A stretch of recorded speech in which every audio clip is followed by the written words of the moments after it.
السلام عليكم، شلونكم حبايبي؟ اليوم راح اخذكم وياي وادليكم بعيادة الطبيب.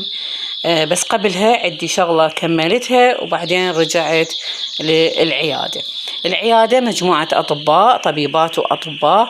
طبعا عندي اسنان اكو بيها بس الجذور، فرحت لهاي العيادة راح ادليكم بيها.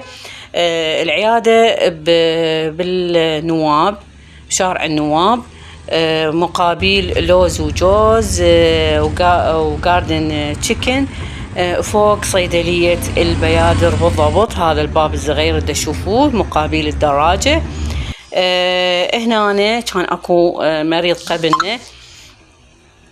طبعا بنات عندي جذور انيف وكنت جدا جدا جدا خايفة من عندهن، بس ما شاء الله صلوات يعني بنات الأبرة مالت الأسنان المخيفة المرعبة، يعني أبد ما صار أي ألم بأسناني. وحتى من قلعوا لي الأسنان الجذور قلت لهم قولوا والله قلعتوهن.